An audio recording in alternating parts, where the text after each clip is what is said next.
ballistic when she saw that. She says, I said, so what? That's somebody that he likes, he wrote a check for. She goes, look at it good. You know what this is? She goes, this is Jimmy Safechuck. This is a little boy that comes over here, that stays with him, and stays in that room, and he locks himself up in the room with him, and he sleeps in the same bed with him. I said, sleeps in the same bed with him? And she goes, yes, what do you think they do up there, Latoya? Well, and she knows. You know what, dear? That is hot.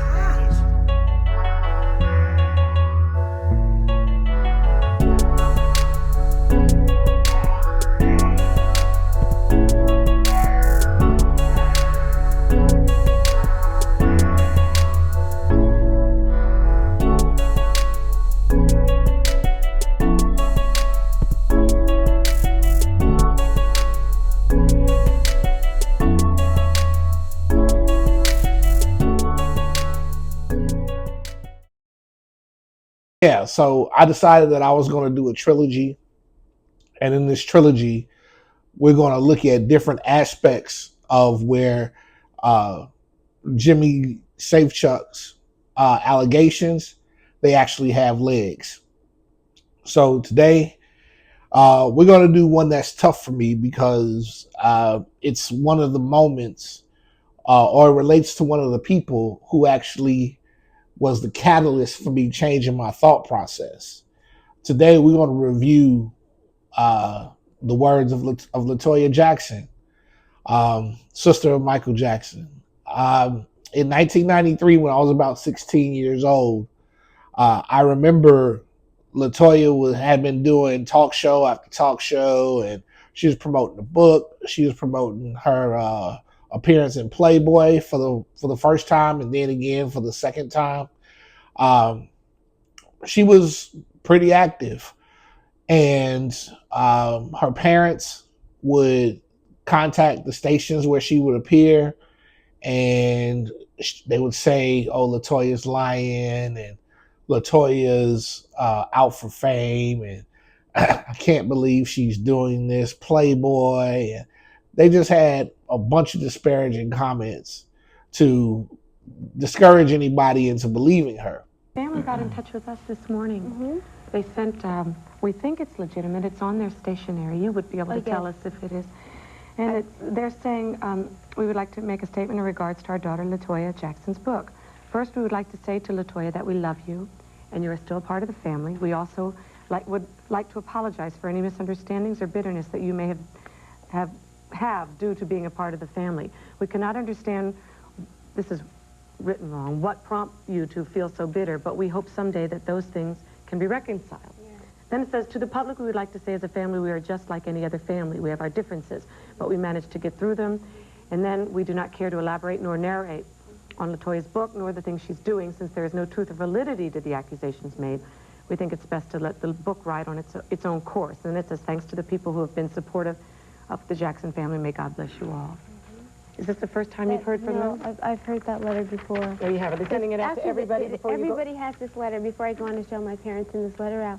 Again, that's a sign of just wanting to deny everything. And it hurt so bad when I was on another program and my family, my parents actually, I should say, denied everything. Everything. If they would just come out and speak out and tell the truth, it would help so many other people. And that's the reason for writing it. I feel that I'm going to reach out and help other people who have been abused. Because you don't understand, but once you're abused, it affects you terribly. This goes on, and you live with it, and you live in shame. And you can't really speak out because you're afraid. And finally, you get courageous enough to do it, and then you do. And then you feel like the world's turning on you because you've been courageous? Yes, because you're doing it. Yes, it's like they don't want to hear it, but it exists, and you have to accept it. And don't be afraid to speak out if you're being abused. It's a terrible thing. Well, when Michael gets accused, Latoya at one point speaks out in Tel Aviv, and she makes a commitment not to defend her brother anymore. I think a lot of people during that time were just really conditioned to say, "Oh, Michael Jackson's just weird. Latoya's overreacting. She doesn't know what she's talking about." And what happened for me is that as I dug more and more into the things she said, I found that they were more credible. I didn't look at her as a person who was looking for fame or attention. I started to look at her as somebody who was an abuse victim herself at the hands of her father. Um, and now she's trying to do the right thing. And Michael is now abusing kids. And she knows that her parents or her siblings are not going to do anything to stop it because most of them are dependent on Michael. So as I got older and I watched Leaving Neverland, I took everything she said with a different perspective. And that's what I want people to understand. Like, Leaving Neverland is supposed to be a educational moment for us to express that, hey, we missed something here. We got something wrong. You know, but I'm really upset about how people are using this train station business to uh, try to tear down Jimmy Safechuck. And the moment for me, which I'm going to go through here momentarily, is a moment where Latoya talks about Jimmy Safechuck. She says some eye-opening things about him, and it wasn't until after I watched Leaving Neverland and I understand who Jimmy Safechuck was, then it blew my mind. Reference I'm going to use is Be Careful Who You Love by Diane Diamond. The link will be in the bio to purchase this book. It's definitely one of the more eye-opening pieces of reading that's associated with the allegations against Michael Jackson. Uh, there are several suspicious things with little boys and little boys who haven't told. After reading this, every kid that was after Michael Jackson or around Michael Jackson, I just kind of like try to pay attention for certain things. Uh, what Diamond does in this book, she brings up an incident where Latoya was on the Geraldo Rivera show in 1994. So what I'm gonna do is I'm going to pick up from where um, this is after Tel Aviv when Latoya had made the declaration that she was no longer going to defend Michael and she couldn't be a silent collaborator to his crimes against innocent children. Very harsh words. When Latoya tells the story about this day, she says that she was given a piece of paper and she was told to read, and she has on shades, so you can't really uh, see her eyes and see if they're actually reading from anything. But at the same time, I don't know a lot of people who can put on shades uh, and read from something. Uh, so I'm gonna just go through the part of this book where where it kind of became an eye-opening moment for me. Um, yeah, so let's get into it. Michael's parents and siblings immediately responded to Latoya's comments. From the family's sprawling estate in Encino, California, they roundly and angrily denied her statements. Catherine Jackson was quoted as saying that Latoya was just trying to make money off Michael's downfall. Yet she did not explain how her daughter could gain financially by saying that her brother had an unhealthy relationship with outsiders' sons. The next morning, Latoya appeared on NBC's Today Show from Tel Aviv. She admitted that she had never seen her brother in bed with a boy, but she again declared that she had seen canceled checks that were sent to the families of boys who had stayed overnight with Michael. Latoya was never specific about which boys or which parents got these checks. But the following year, she came close to identifying one during an appearance with Geraldo Rivera on February 21st, 1994. So convinced in your heart that he's guilty? Because of what I've seen, because of what I know, because of what my mother has done, because of what she showed me, because of the things that she said to me about Michael that I refused to believe at the time. I refused to believe my mother. My mother actually was screaming at me one day, and I ran to the room. I thought something was wrong, something had happened, and she was showing me this check. And I said, yes, so what about it? And she says, well, look at it. And the check, of course, was a 1 and lots of zeros behind it. And she says, Latoya, this is $1 million. I said, so? She goes, but look who it's written to. And of course, at that particular time, it was written to the last name of the little boy that he was with all that time. But it was written to the father and not the little boy. It was in the father's name. And she called him a very bad name after that, Michael. She called him a very bad name. And there was another check behind that, and I said, Mother, please, let's leave. I said, we shouldn't be in here. I don't want to. You were in Michael's room? Yes, she was in actually, his closet. It was his closet. And the two of you were in Michael's room, and she removed a canceled check and showed it to you? She was in his closet, which is in his room, yes. And you recognized the name? Yes. Don't tell us the name, but describe the person to whom it was written, the father. I don't know the father. Was he a show business person? No. The father supposedly is a garbage collector. Or was a garbage collector, I should say, at that particular time. Mm-hmm. Now, if he has $1 million, he's probably not any longer. But then at that particular time, yeah. At that particular... The minute I heard garbage collector, I realized to whom Latoya was referring. It was the father of young Jimmy Safechuck, the child actor from Simi Valley. Jimmy's dad had worked for the sanitation department. Many confidential sources had mentioned Jimmy's name and described how very close Michael seemed to be with this 12-year-old boy. They also said that Jimmy's parents had come into money, lots of money. It wasn't just the Safechuck family that experienced the birth of wealth after their son associated with Michael Jackson.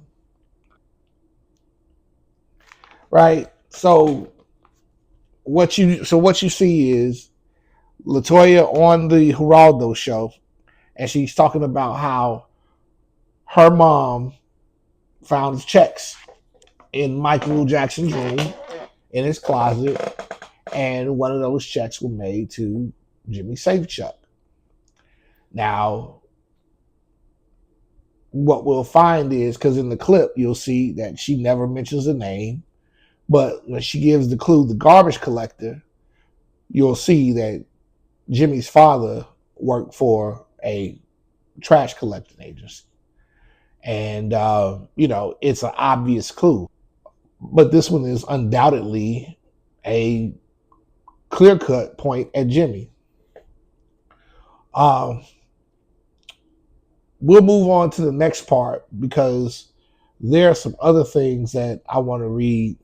Now, this is the clip I was telling you about where Latoya kind of helped me change my perspective on all of this, because I was somebody who thought this was a setup. I was somebody who thought this was a money grab and all these other things.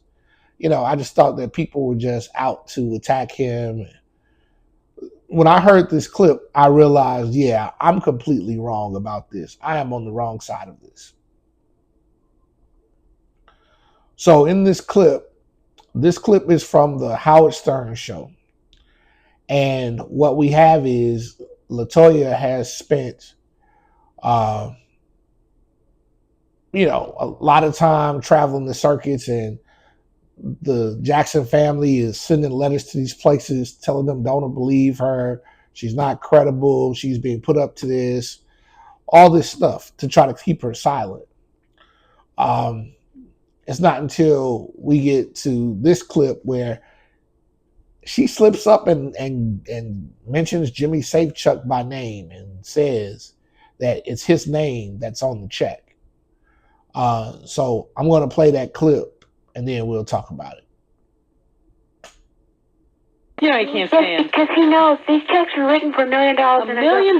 Now, let me get this straight. Why would your mother... And I would say... But why would your mother show you the checks for the $1 million? I'm just curious. She was outraged. Right. When she went ballistic when she saw that. She says, I said, so what? That's somebody that he likes. He wrote a check for. She goes, look at it good. You know what this says? She goes, this is Jimmy Safechuck. This is a little boy that comes over here that stays with him and stays in that room, and he locks himself up in the room with him, and he sleeps in the same bed with him. I said, sleeps in the same bed with him? And she goes, yes. What do you think they do up there, LaToya? Well, given to the That's kid. right. I think it's given to the And parents. you're not saying this is a payoff to keep them quiet after they start to blab. This is payment before? It's almost No. It's almost like while it's going on. Like your son's Thank my you. friend and I Yeah, really Howard like got it. Yeah, it would almost be like, hey, here's $1 million. Come on, let Yeah. me play with your kid. Be happy. Well, Howard got it. It's apparently, I'm not saying it is, but apparently it was to buy their silence Wow. for their children. So now, And but why else would it be? No. But I'm saying this because these kids, you know, they're infatuated. He shows them the world, and he puts them on big planes and flies them around and sends planes for them. And my point is, yes, that's all good and wonderful, and the parents and mothers are loving it. However, what happens later on in life? So you've been When living- they become too old, and he tosses them to the side after 13 or whatever and say, you're too old for me. So you've And been he goes living- to another one. Is that you hear her talk about Katherine Jackson being upset about this. What I know to tell people about Katherine Jackson is because she's going to protect her son no matter what, you know? And it's obvious that she'll never come out and tell the truth about how uncomfortable she was personally with these kids and his relationships. But people that's been around her have said things. And I want to shift quickly from LaToya to Tatiana Thompson, who was the dancer in The Way You Make Me Feel. And she was also on the Bad tour until Michael fired her for kissing him on stage. Tatiana tells a story about how Katherine Jackson was upset about how Michael was spoiling the Safechucks. And this adds credence to LaToya's story because for Katherine Jackson, I envision that she's very frustrated about seeing the name of this family pop up every time it comes to Michael spending some money. He's clearly spoiling this kid. Whoever's idea it was, according to people close to the Jacksons, for Michael's parents, alarm bells had started to ring. The whole family, even Joseph, they didn't like it. They didn't think it was right. This little kid, Jimmy, being all of a sudden included to the tour, Mrs. Jackson just expressed that she didn't like it one bit. She didn't like the way it looked. Apparently, Mrs. Jackson became even more concerned when Michael began showering the 10-year-old with more than just attention. He had taken the boys shopping to a shopping spree to F.L. Schwartz and had bought the family a Rolls Royce. The family was aghast. You buy them a little outfit to wear. You take them on a trip, that's fine. But you buy them a house? You buy them 2 luxury automobiles? When LaToya says that she was put up to this by Jack Gordon and all of this, the things that she said, you have to kind of take them seriously, because what you have here is a pattern that says she talked to the district attorney in September of 1993, and then the rest of September, October, November, and part of December, she's defending Michael until Tel Aviv, when she comes out and says, I can no longer be a silent collaborator to Michael and what's going on with these children. The thing is, the district attorney still had her notes. So when she appeared on telephone stories, it became clear that LaToya is telling the district attorney in September 1993 a lot of the same things she told us publicly in December of 1993 and after. So knowing that Jack Gordon had a criminal history, and if Jack Gordon really was a boogeyman in all of this, trying to set up Michael, why would it make sense for him to make LaToya talk to the district attorney? And not only that, with him having a criminal history, if the district attorney found out that LaToya was force feeding her lies, then that would bring attention back to Jack Gordon, and I don't think he would want that kind of attention on himself. So you're telling me that Jack Gordon forced her to talk to the district attorney and then forced her to defend her brother for 3 months, or allowed her to defend her brother for 3 months, and then wait till December, right? What's the benefit there? And plus, you don't get paid to talk to the district attorney. What's the benefit for Jack Gordon here? Why wouldn't he just have her just start publicly telling the stories? You know, because in between the time of the district attorney's office and her going public, she defended Michael. So I can't completely buy that Jack Gordon put her up to it, but the biggest issue in the conversation with the district attorney is that she did indicate that something was suspicious, and she gave them the name of Jimmy Safechuck. Said that there were many checks written, that the mother saw the checks and showed checks to Toya. And then she said she didn't know the year, but there was a boy whose father was a garbage man. And then I have the name Jimmy Safechuck. As viewers of the 2019 HBO documentary Leaving Neverland will recall, Jimmy, or James Safechuck, accused Jackson of molesting him over a period of several years in his childhood, while simultaneously lavishing him with jewelry and taking him around the world. Jackson also, according to the documentary, gave money to Safechuck's parents. Safechuck spoke with authorities during the Jordy Chandler investigation, but told them Jackson had never molested him in any way.